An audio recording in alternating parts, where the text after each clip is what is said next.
on the set in 3, 2, 1, going live. All right, everybody, welcome to another episode of HB Unplugged. I'm Mel Craig. And I'm Don Ramsey. And wow, we have a great guest. You know, and it seems like we're little by little going through all the city council members. Got to. Last week we had Mayor. We had Pat on the show last week. It was pretty cool to have him on. And let's introduce Mr. Casey McKeon and let's welcome him to the show and give him a big hand. Yeah. Got the crowd going here. Oh yeah, fired up. Don't tell your wife. Look at all the girls looking at you. Oh man, I love it. What's up, ladies? Yeah, really. So, well, you've been on a podcast show before. I have a couple times. Yeah. What kind of shows were you on? It's funny. Yeah, enough for that. Yeah, it doesn't matter. I mean, nothing of substance like your guys' show. So this is way better. Yeah. Well, really, funny you bring that up. Right. Yeah, funny you bring that up because Don and I's idea about this whole thing wasn't, it's not about politics or religion. Right.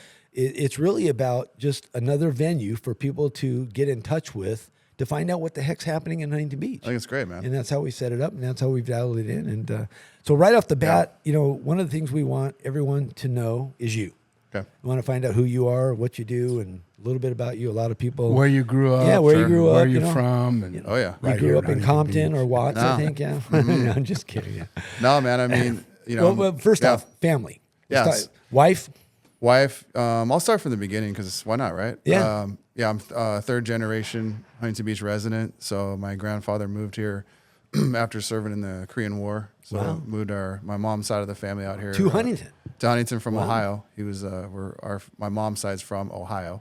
So he moved us out here. And then she went to Marina High School. I grew up in the harbor, went to Harborview, all the view schools, and then graduated from Marina in 97.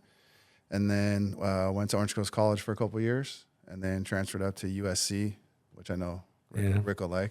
And we got alumni in the building. That's right. Graduated in 2002 from there, and then lived in Newport for a couple of years. And then my wife and I got married in 2015, actually at the Red Horse Barn, which is in Central Park near the at the Equestrian Center. Yeah. And I never knew that place existed. And it's and you grew up here. Yeah, no, I know. That's one of my frustrations. We'll talk about that later. Yeah. But my mom found it, and we went. It's this amazing facility. Everything's outside, so it's all like in one area, right by the really high end horse stables, which is really cool. So we got married there in 2015, and then my wife and I had our first child in 2020. What's your wife's name? Josephine. I mean, we already know that, but they don't. Yeah, no, Josephine. Yeah, no, sorry. 2022 is when I had my first child, Liam. So he's 2.5, and then we just had our second son, Brady. Yeah, congratulations. Yeah. So got to see him twice now. Yep. So you actually brought him to the inauguration. Yeah, that was cool. Yeah, you got to bring the kids. Yeah. I feel bad for Brady though. He's more fair-skinned like myself. So him and I will be under the umbrella at the beach while Mommy and Liam are frolicking in the waves like Coppertone babies because she's Filipino. So yeah.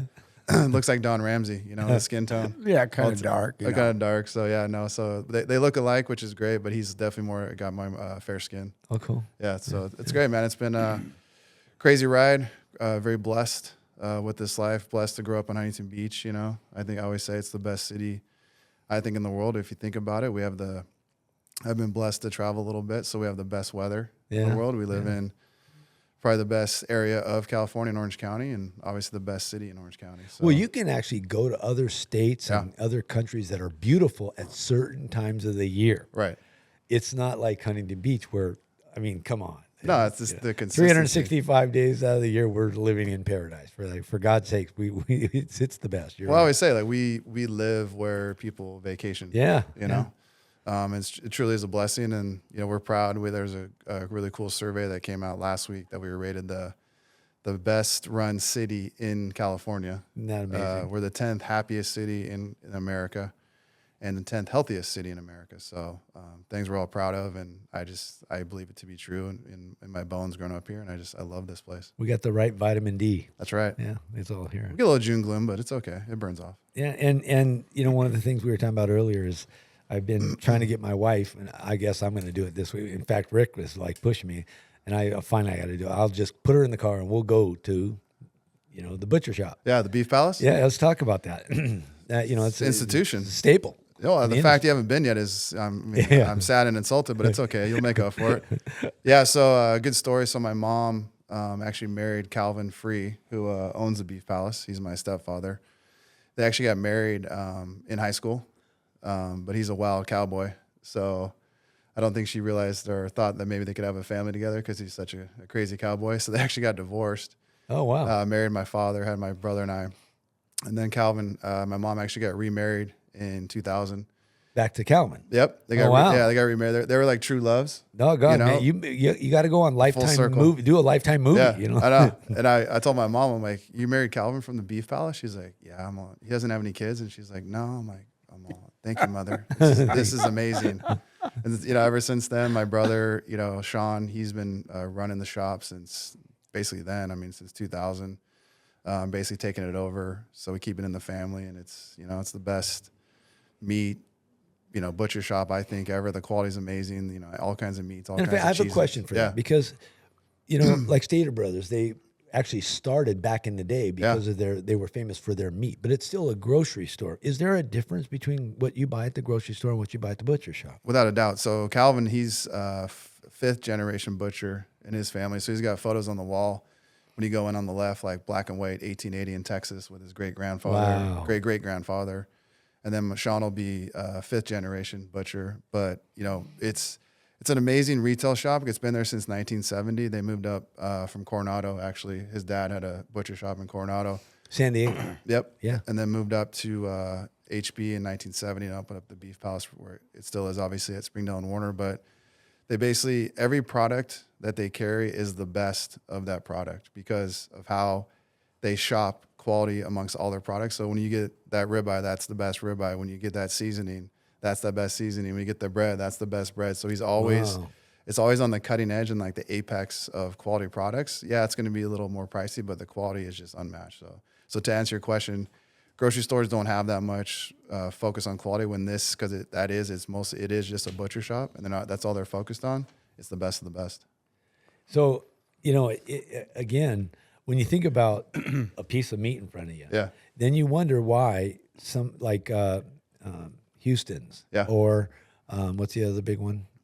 Like Mastro's or Ruth Chris. I mean, you wonder why you're paying for that price tag on that plate, and that's probably the type of meat you're talking about. Oh, for sure. And what's cool is I grew up playing ice hockey and tennis and big Ducks fans, and my favorite player was Timo Solani, if you know him, the Finnish Flash. And my mom's favorite player as well, and they actually won at an auction dinner with Timo, like a private dinner at his restaurant in Laguna, Solani's. And so we actually went down this past October and had dinner with him, and we're just hyping up the Beef Palace. And he's considers himself a big meat guy. And so we actually became friends with him, and he came down shortly thereafter, bought just a ton of meat, and was just freaking out. Like, he was sending videos to Calvin, like, oh my God, Calvin, these ribeyes, oh my God, these chicken, and then he goes to Finland for 2 months over the holidays and came back last month and called Calvin. He's out of meat. And so he bought another like $2,000 worth of meat and just sends him videos. And then he brought my brother Max a jersey and signed it for him. And so even like the guys that think they know what's great meat and they have a steakhouse understand that the Beef Palace meat is better. Wow. Yeah. So because that's the quality. Wow. Unreal. But you can't really sell that necessarily in a restaurant because you're not going to get the margins that you need. But that's what's great about a butcher shop is if, the price point's good so you can make it yourself, but it doesn't make sense to sell it at a restaurant. I just a big shout out here is Rick wasn't the first one. I've been hearing for years now. Yeah. And I don't know, procrastination, whatever. I just never got in the car and drove over there. We go grocery shop and I'll grab the chicken, grab the beef, whatever we're going to get for meat and bring it home. That's the protein. But now, so, and let's give them a shout out. So it's on, name it? Yeah, the Beef Palace Butcher Shop. It's on Warner and Springdale. It's on the northwest corner. Behind the Arco gas station. Yep. Okay, cool. Right next to Rite Aid and PetSmart in there. Obviously, if you want a great piece of meat. That's right. This is where you got to go. All meats, all cheeses. I'm going. So chicken, fish. We actually have really good fish, like a seafood selection. It's all sushi grade, keep it frozen. But like the biggest lobster tails you've ever had. Wow. Amazing, like shrimp, scallops. I mean, everything. Like I said, everything is the Great best of ribs. Yeah, great ribs. Their ribs are so good. Yeah. And so, not to interrupt, but No, go. Yeah. When I lived at Metal Arc Airport, and this is in '74, I would ride my bike down to, because I knew Calvin's dad. I mean, Mel, yeah.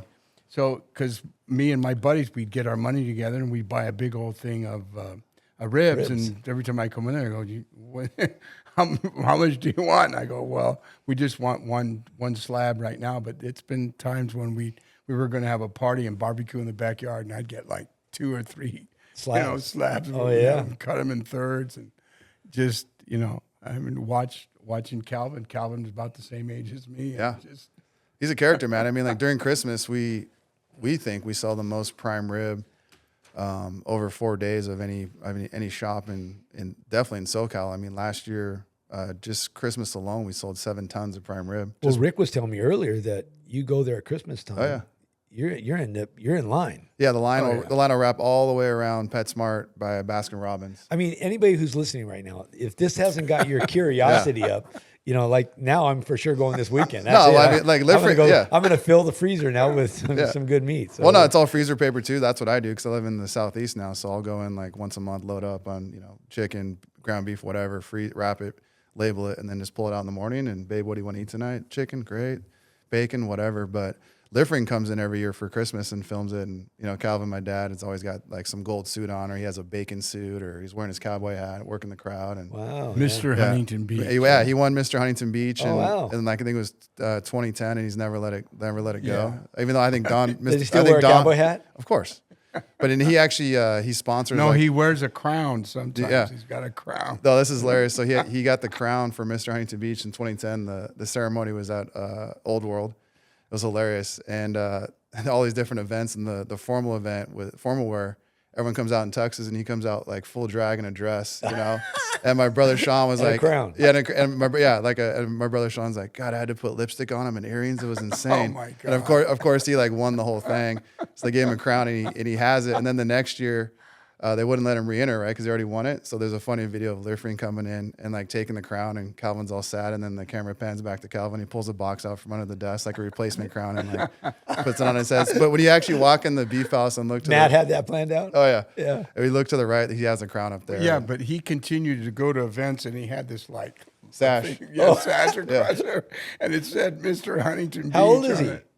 Calvin, he's like 74 now. Oh, cool. But he looks great. But no, like every year he's like the chili cook-off judge. Where's Mr. Huntington Beach? I remember one time coming downtown, and they're at the wine merchant, or the wine store on Main Street, that restaurant, and he's out front with his crown on, his sash. And I'm like, Calvin, like, come on, man, like he just loves it, like hams it up. He's such a character. Yeah, that's cool. Yeah, You gotta be with. So Beef Palace Butcher Shop. Yes. Yeah, big shout out. Let's get the whole community Thank over you. there and stand in So, line again. real quick, let's tell them about Side by Side, because so before Side by Side was there, it was St. Bonaventure Church. While they were building St. Bonaventure Church, they had a congregation going, and actually that's where I got my first Holy Communion and stuff. Yep. When it was at the old, actually same location where Side by Side was. Yeah. And then later on, as you know, I still lived here and moved, and my wife was big in hockey, and she said, we need to start playing roller hockey. Yeah. And Michelle. so, yeah. Really? Oh, yeah. My wife's a great player, dude. Unreal. I didn't even know that. Oh, yeah. In fact, we're big. My grandson's middle name is Solani. Really? That's awesome. Unreal. Oh, yeah. I had front row center ice seats for about the first 10 years the Ducks were Unreal. here. I had no idea. Yeah. But so we got into roller, and so there was Side by Side. So half of it was ice, the other half was a roller hockey. Yeah. Wow. And actually, I started there probably like, I don't know, the mid 90s. Yeah, mid 90s. Like, and he used to work the snack bar. Oh yeah. Yeah, and so I saw him as a kid hanging out there. Yeah, that was my first job. My mom and my Snack previous bar was your first job. Yeah. Yeah, Well, cool. so I drove the Zamboni, worked at the snack bar. Had to fill in as a DJ on the roller rink because the DJ got sick and all the church groups were in there. Oh yeah, touched them all, man. I actually had Zamboni. I had Zamboni operator on my resume all the way through college because it was a great conversation piece. Like, Zamboni operator? I'm like, oh yeah, and tell them about it, and then it worked every time. Wow, unreal. Yeah, so just grew up playing ice hockey and roller hockey and tennis, and Don's son Chad, met him through hockey buddies, and so hockey's always been like a part of my life. And going back to the Beef House, Calvin's always sponsored our teams, So we're the Beef Palace Butchers. I think we've won the most beer league championships of any adult hockey team. Oh yeah, we're a force. I know how big hockey is. There was a company I was representing quite a bit here in the States, and they were actually in Montreal, Canada. Cool. And they flew me there several times.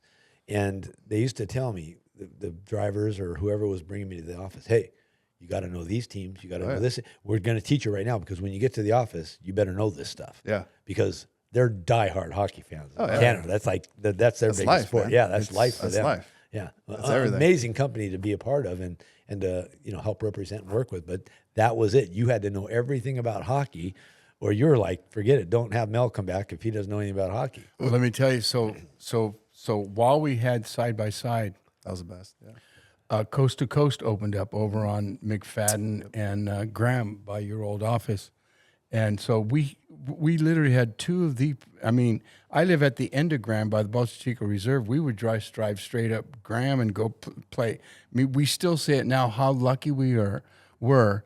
I mean, because Chad played ice when he was a little kid, and my nephew Jimmy, you know him. Oh, yeah. Jimmy played ice there for years. And once we really got into it, I mean, it was both places. But I mean, it's just like we're so lucky. And of course, we don't have it anymore. But for a while there, we were on top of the world here with as far as I mean, that's hockey here in Huntington Beach. And people don't know that much about it. But I was right there at Edinger and Gothard. And I remember when we actually launched our franchise for travel hockey. So we were I remember being at my mom's house, trying to figure out what we're going to call ourselves. And it was like raining that night. This is like in the early 90s. And there was like storm and lightning. And we're like, Beach City Lightning. Beach City Lightning. Oh, wow. And it stuck, and we were the Beach City Lightning. That's how the name got, wow. Yeah. The rink, side by side was right there at Edinger and Gothard on the southwest corner. And that's where I grew up, and a lot of good memories there.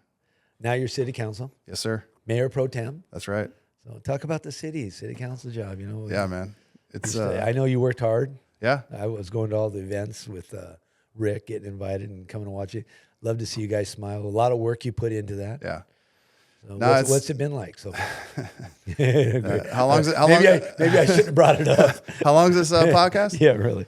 No, it's interesting. So, going back to my family, being third generation, my mom was always big, and Calvin big on like having, local candidates come and have meet and greets at their house before I even knew what a meet and greet was, because they always, emphasized how important local politics were. I mean, these are people that actually affect change in your community. And I always thought, later in life, I'd love to give back at some point when I'm retired. And I had no idea that in 2020, I would be approached by some good grassroots, people, and Eric Peterson and Lynn Sameta, and asked me to run for city council. And my wife was pregnant, and I went, babe, should I do this? Like, this is going to be a lot, I think.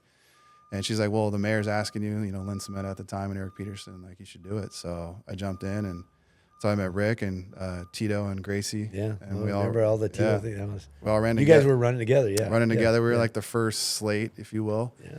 And learned a lot. I mean, I got 7th out of 15, and the top three made it. Gracie got 4th. And like anything, like now I learned how to do it. I'm like, I'm not going to lose. I'm going to make sure I win. And so her and I just kept going, and for the 22 election, and then we met Pat Burns and then Tony Strickland, and then us four ran together and then won a sweep in 2022, and it's for sure changed my life for the better. Yeah. Explain that a little bit. Yeah. I mean, I don't think people realize, and I really didn't know either until I started getting involved with Rick and Don, really what it takes to make a city work. My God, there's negative, there's positive, there's a little bit. We're not getting into politics, but it really is interesting to see what really does make a city work. And to be voted most healthy city, most fun city. I mean, all these things happening all the time. Yeah, I mean, you can't ever anticipate what it's going to be like, and then once you get in, what's interesting is you have all these like preconceived notions of staff, and you're guarded and you're defensive and you're non-trusting. Then you get in there. And I've learned now being on council that there's two sides to every story, and somewhere in the middle is the truth. So now I always go in with an open mind, because some things I was told in the past when I was campaigning ended up not being true, and same on the other side. So there's that aspect. And then we're the 4th largest city in Orange County. We have 200,000 people. So it's, in terms of population, it goes Anaheim, Santa Ana, Irvine, and HB.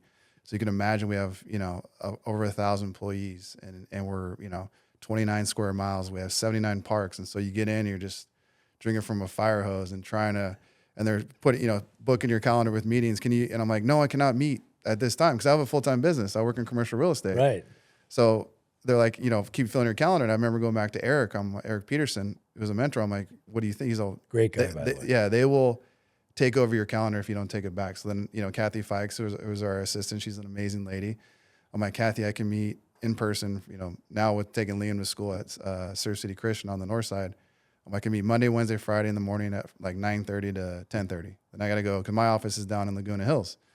And so, but they always keep putting it on there like Monday at 2. I'm like, no, I can't. I can do Zoom or, a conference call. So there's that aspect. It's very, it draws you a lot. Like you really want to dive in. And now that we've been in there for 2 years, now I finally feel like I have my feet underneath me and I really understand. You found your space. Found my space and how things work. And then it's very seductive where a lot of times it's pulling me away from my normal business and I can't, right? Because my priorities are my family first, my business second, and city council third. But city council always envelops those other areas. You always have to like keep it tamped down because it's very seductive. And there's just a lot of amazing projects we're working on to make the city better, whether it's, streamlining City Hall, which we did. That was a big thing for me in commercial real estate. Wait, hang on one second. Yeah. When you say seductive, yeah, it sounds to me like what you're saying is it's drawing you in because you want to do it. Right. But there's a priority list Yes. that you have to follow. Okay, I get it. Yeah, and it's just like there's so many areas of the city that you can make better and that You want to be a part of it. You're like, I can help with and it. you can impact people's lives, Right. and you realize you don't have a lot of time to do it. And so it's like but you don't really get paid for it either, right? Like, we get like $800 every 2 weeks. So it's like, okay, I got a financial responsibilities for my family, Right. but there's a lot of amazing things in the city I grew up in that I actually have an impact on to make better. So it's seductive in that way. But just going through going back to the streamline. So in commercial real estate, I get permits and entitlements for my projects through, cities throughout the country, and most of them are terrible. They're so inefficient. It takes forever to get done. So that was a big emphasis for ours, is to streamline City Hall. And so we actually call it Streamline HB. And in 1 year, since we implemented it, we increased our certificates of occupancy issued by 23%. Wow. Yeah. I'll tell you, I had an issue trying Yeah. to get my certificate of occupancy when I first moved Yeah. here and started. It was like the hardest thing I ever done. And Totally. down in Oceanside, I get any building I know. moving. It was real simple. I mean, it could still be better. I still get calls every so often. I have a friend who's having an issue. But a part of that, we have a concierge number. You call it, they'll look up where you are in the process, get your permit number, and then hold your hand all the way through to get it done. And so that's a great like white glove service. So that's just one area. And then really focusing on public safety. Tony Strickland was great about really emphasizing like public safety is the number one role of government. And I'm like, he's right. Because if we're not safe, no one wants to live here. No one wants to shop here. No one wants to invest there and open up a business here. So really focused on that. Homelessness was a big issue when we got elected. Growing up here, we never saw that. And that was one of the big things that drew me to run. Yeah. It was because I was getting frustrated by it. And the first year we got in 23, we put 59 people in permanent housing. And then last year in 24, we put 79 people, and both are all-time records. And we've done it for hundreds of thousands of dollars less than previous councils. That's, to me, those two things are the most proud about so far these like last 2 years. And for 2 years, how's your wife been dealing with 2 years? Again, it can be all consuming. So I always tell people like I'm hanging on by a thread. It's this crazy balancing act. I literally am tightrope walking, and she's been great. As the 2 years have gone on, she's been way more lenient, but it's hard because I have to really decide, is this event for the city really important for me to go to sacrifice my family time? But next year she knows, like next year I'll be the mayor, and we have an understanding like that'll be once in a lifetime opportunity. Right. And I'm fully going to lean into it as hard as possible to do all those events, Fantastic, to do the ribbon cuttings and everything that you should do as a mayor. Because again, that is a once in a lifetime opportunity. But she's been great. She's been very understanding, very flexible. I have great family support with my parents to watch our kids, our young babies, and but it's a total juggling act. Like to balance it all is very challenging, but I love it, and we're having a great impact. You said the word balance so many times, and Yeah. when I train in my training classes and things like that, and I'm working with young entrepreneurs, people that are starting their businesses like Don and I have done for many years. Yeah. And, balance is a very difficult thing to explain to people because especially when you're a young entrepreneur and you're trying to make a brand or a name or you're trying to grow something, you lose balance real fast. Oh, yeah. You end up working 6-7 days a week, 10. Don will attest to this. You start in a business, it takes everything you got. It does. And there's there's the good times in business and the bad times that come. And balance is really hard for people to understand. That I resonate with what you just said big time because that is a very difficult thing to do. I see divorce. Yep. I see, dads and wives not getting along, children not getting along with their dads and moms because of the unbalance in it all. For sure. And it's very difficult to keep your family organized together and realize that, hey, that's what I have to do to earn my income, but this is my family, and I really wish people would try to find that balancing point. It's so key, and time management is everything. And I try to compartmentalize things, so it's like, okay, what's important today on the city side, and then when do I need to do it by, and then I got to focus on work first, make sure my family's taken care of in the morning. What time do I need to be home for the family, and then in the middle. But then your phone's blowing up and, emails are coming in on city council and you're putting out little fires and then, it's just like going back and forth. And then I'm also on the central committee for the Orange County GOP and the chairman asked me to be on the executive committee. And I'm like, dude, I don't have the bandwidth, man. He's like, come on, it's like another meeting a month. And then my mom went up to the chairman, the former chairman, Fred, and she's like, Casey doesn't have the bandwidth for this, and he gave a quote that I've always remembered. This is like a couple months ago. He's like, "If you want something done, give it to a busy man." Yeah, and I'm like, I like that because you realize how to fit it in. The other day we were at an event with Don. Don put on this event on the pier. There was about 20 buses, and I was watching him do all this thing, and I looked at Karen. I said, Karen, how the hell does he do all of what he does? Yeah. And she said, I got to know him. I said, what does he do? And she goes, Mel, he writes everything down. He puts everything on lists now. Oh, yeah. Oh, yeah. Yeah. Is that right, Don? Yeah. I mean, that's why I was kind of a little late today because I got so caught up in our next big event. And I'm looking at my clock, and I mean, time went so quick. Oh, yeah, it does. And then I thought, oh, damn, it's 5 minutes still. So I raced down here. But, hey, and not to change the subject, but so I want to give him a little kudos because when I found out that you were the guy that was remodeling the strip mall, catty corner from where the Beef Palace is, and because for years I complained about, dude, this place is like antique, and they need to fix it up. Yeah. And then they started working on it. I go, dude, finally someone's doing that. And then they finished it, and it was like, dude, it's so nice. Turned out to be him doing it. Wow. Yeah, that's what we do is retail. That's your real estate part, right? Yeah, real estate. Yeah, exactly. Yeah, and I didn't know. So that you're on the development side of real estate. Yeah, so I'm on development side, and that one we just renovated. Actually, no, we did do development because we tore down that old bank building and built that new multi-tenant building with Starbucks. So that's a skill set that I bring to the team. It's funny, like the community's always like, oh, a developer, like big bad, boogeyman. I'm like, no, but you want someone like me who's a local HB kid who also is in development.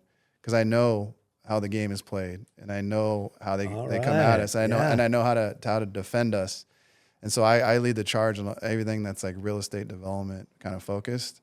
And the team kind of looks to me to be that expert, which I am. And so it's fun to bring that private sector experience on the development side to the public sector. Wow, unreal. And then I'll say on the inverse, being an elected official now on the public side has helped me in the private sector, because when I get stuck in my projects throughout the country, I now know who to go to at the city to get it unplugged, right? So I always try to get to the city manager because they're actually the way the council works, right?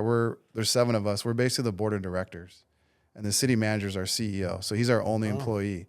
And most cities are like that. So if you ever get stuck, if you can get to the CEO, if you get to the city manager, that's how you can get stuff done. So I've learned that being on the public side. It's really helped out me and helped myself. Well, HB Unplugged is moving into a new building here in go. about 2 weeks. So I might know somebody. We'll call Travis. real quick. We want to make a call or two. To Streamline HB, man. We got you. Certificate of occupancy will be very important to me. Trust me. Absolutely.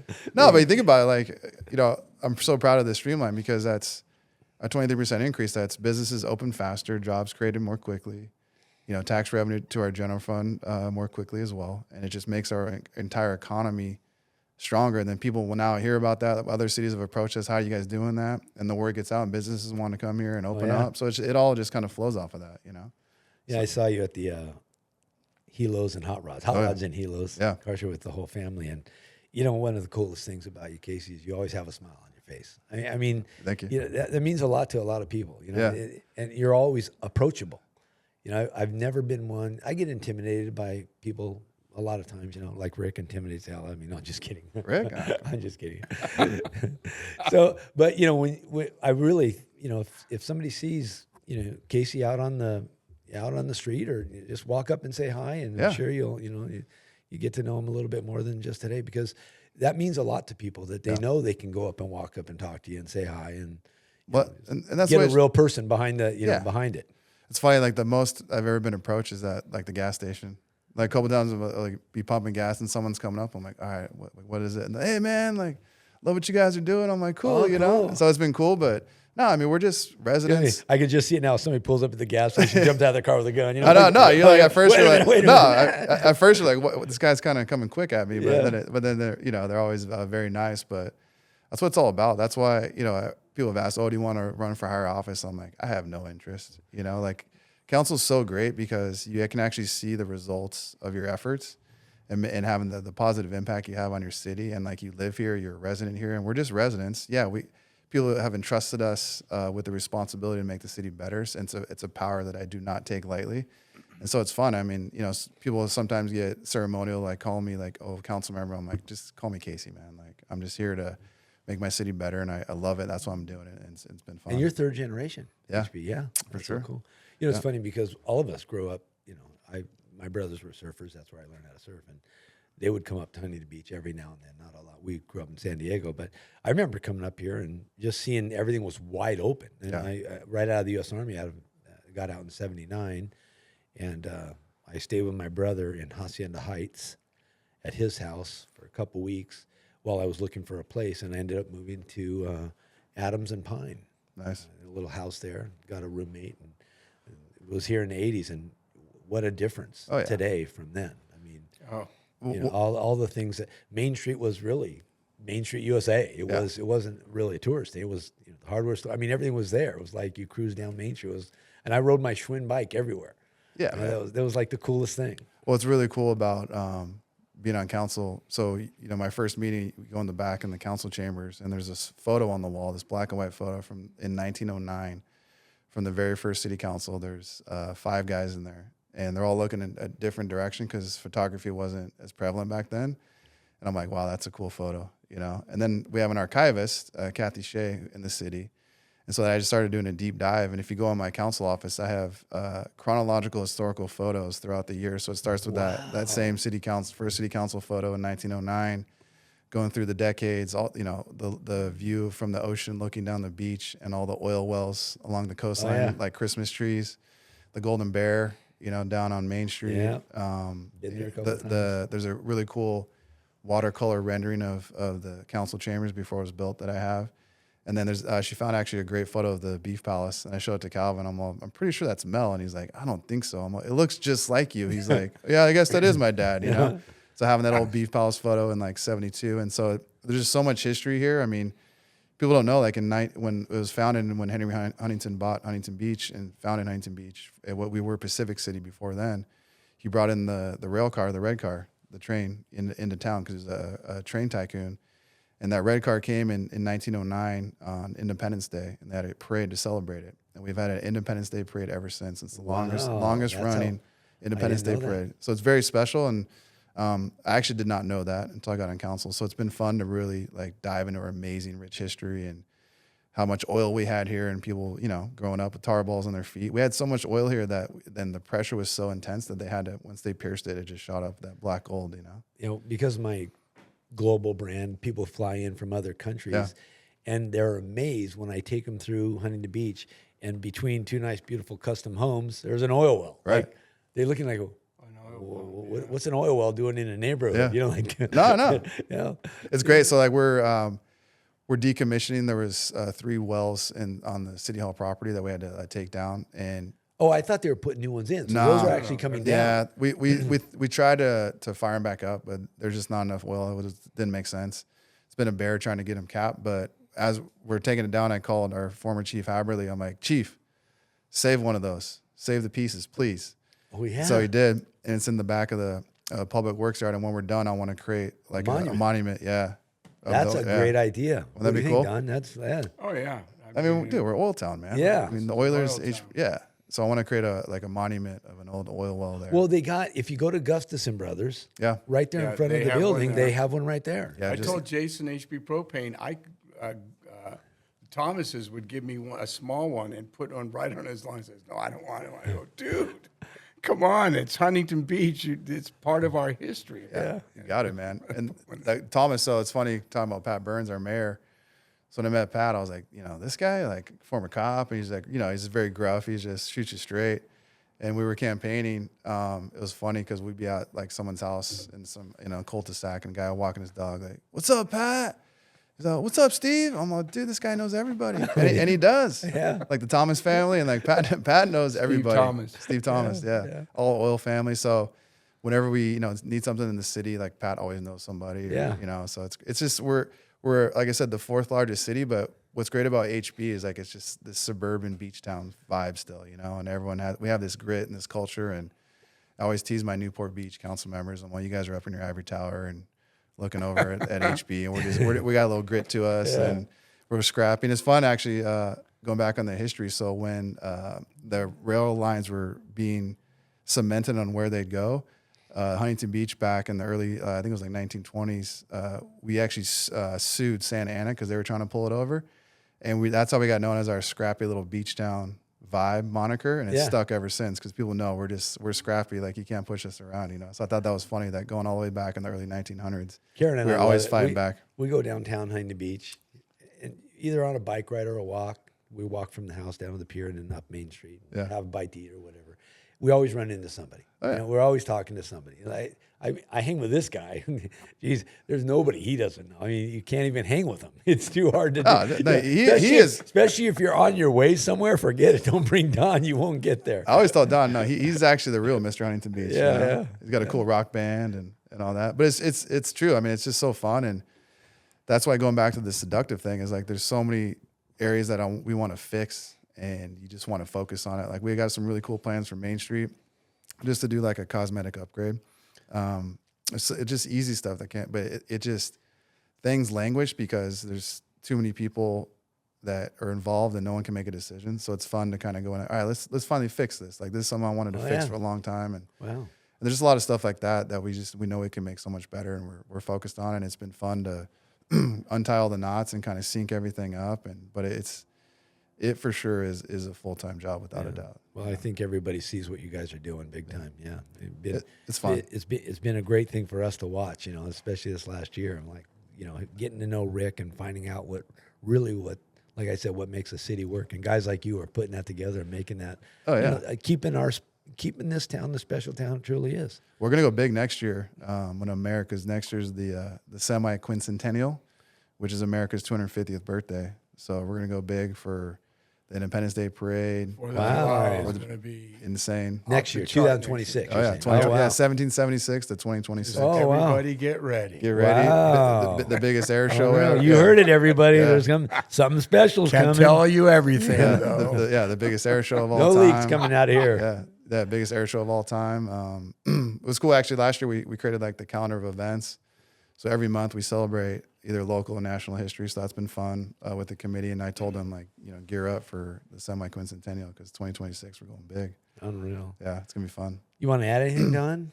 No, I'm just glad that because to me, he's so young. Yeah. But I've asked him certain things, and he's articulate, and he knows I'm a little older, so he'll put it in words I can understand. But when I hear him explain something to someone else that asked him like some kind of important question about something, his take on it and what he says is like unbelievable. You sit there in awe.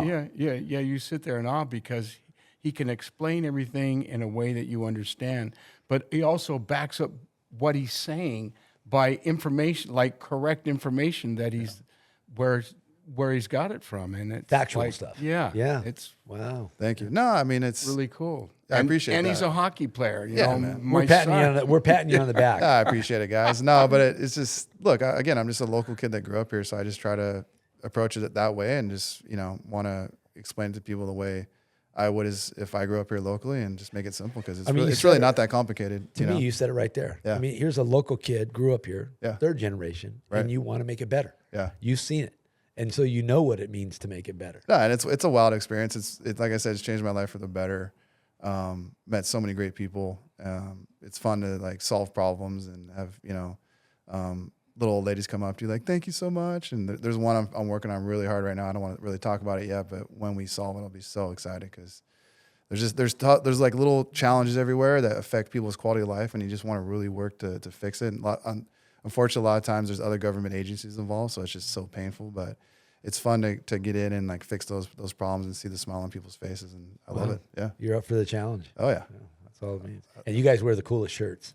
Well, I saw Mayor Pat wear his red version. So as the mayor pro tem, I gotta back my boy here and back his play. When you get around the guys who are on the boards and sitting on the chairs, they all have the coolest shirts. I got to get me one of those shirts. That's it. I got to get one. That is a cool perk of being on council. You get a lot of cool shirts. We'll be giving them out. When is it? May 20th.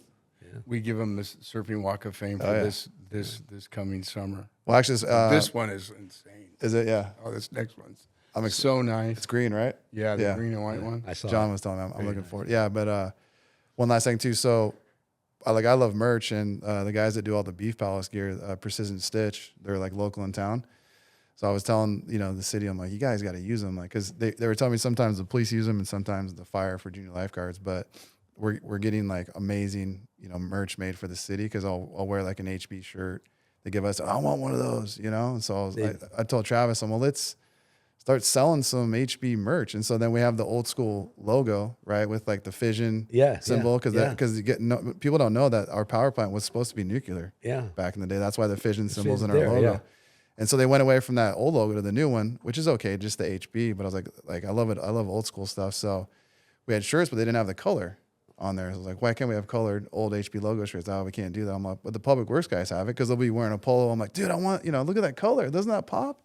And so we went to Precision Stitch and they made it happen. Now I've got like amazing like hats that we're going to come out with. So do they do design and stitching? So we did the embroidery design only, or embroidery and screen printing? Screen printing, but mostly like embroidery and like custom stitching. And so I had 3 different variations of hats made, brought them into the last council meeting. Everyone's loving the old school logo. And I actually wore it on the Hilo event at Cops and Hilos.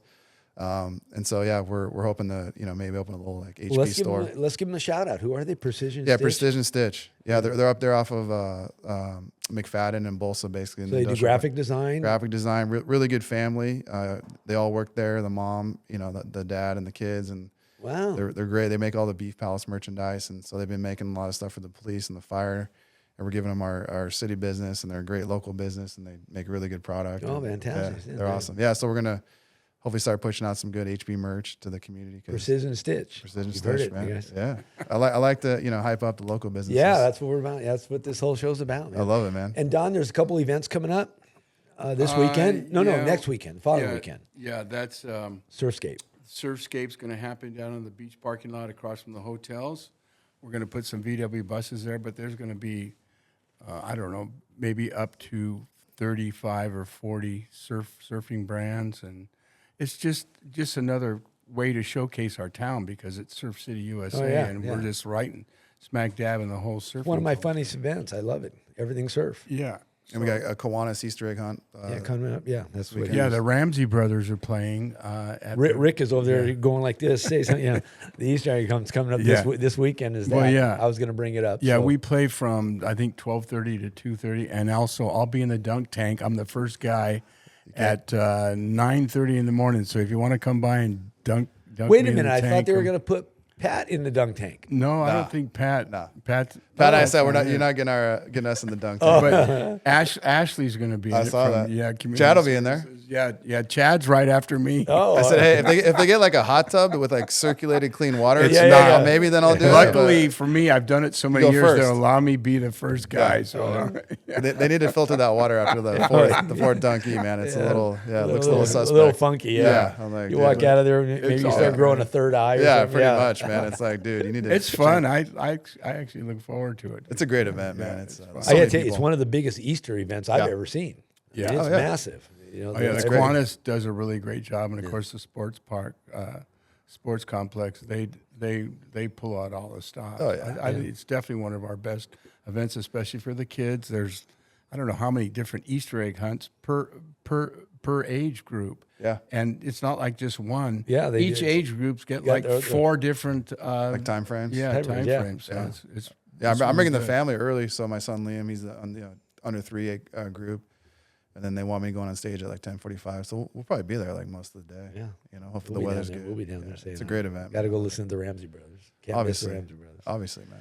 Well, that's what, Casey. Thanks. Thank so you much guys for joining us. Yeah, man, it's Means awesome. a lot. Yeah, anytime, man. I'll come back anytime. Great personality, good talker. Yeah, we had a lot of fun. Next year as mayor, it'd be great to come back and hype it up. Yeah, we'll do that again. Absolutely, yeah. Hype it up. We'll have you back. Cool. You were good. You passed the test. Thanks, man. I appreciate it.